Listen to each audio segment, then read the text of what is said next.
সূৰ্যদেৱৰ 7টা ঘোঁৰাৰ নাম জানেনে? আপুনি বাৰু কেতিয়াবা মানুহৰ ঘৰত 7টা ঘোঁৰা মানে হৰ্চ ৱালত লগোৱা দেখা পাইছেনে? যদি পাইছে সেয়া কিয়ৰ বাবে? আচলতে সূৰ্যদেৱৰ 7টা ঘোঁৰা যদি আপুনি ৱালত লগায় তেতিয়া আপোনাৰ পৰাক্ৰম বৃদ্ধি পাব, সকলো দিশতে আপোনাৰ ছাকচেছ হ'ব। কিন্তু আপুনি জানেনে সেইকেইটা ঘোঁৰা কোনটো দিশত লগাব লাগে? আৰু 7টা ঘোঁৰাৰ নাম জানেনে? ইয়াৰ অৰ্থ জানেনে? যদি আপুনি 7টা ঘোঁৰা আপোনাৰ ঘৰখনত লগাব খুজিছে তেতিয়া পূব দিশৰ ৱালত লগাব, ইষ্ট ছাইডৰ ৱালত লগাব। প্ৰথম ঘোঁৰাটোক গায়ত্ৰী বুলি কোৱা হৈছে, শক্তি আৰু অনুশাসন। দ্বিতীয়টো ভ্ৰান্তি, গতি আৰু শক্তি। তৃতীয়টো উষ্ণিক, বল আৰু সাহস। চতুৰ্থ জগতি, পৰাক্ৰম আৰু বীৰতা।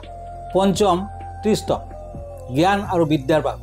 ষষ্ঠ অনুষ্ট, বুদ্ধি আৰু বিবেচনা শক্তিক বঢ়োৱাৰ বাবে।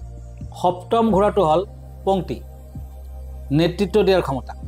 ধন্যবাদ, নমস্কাৰ।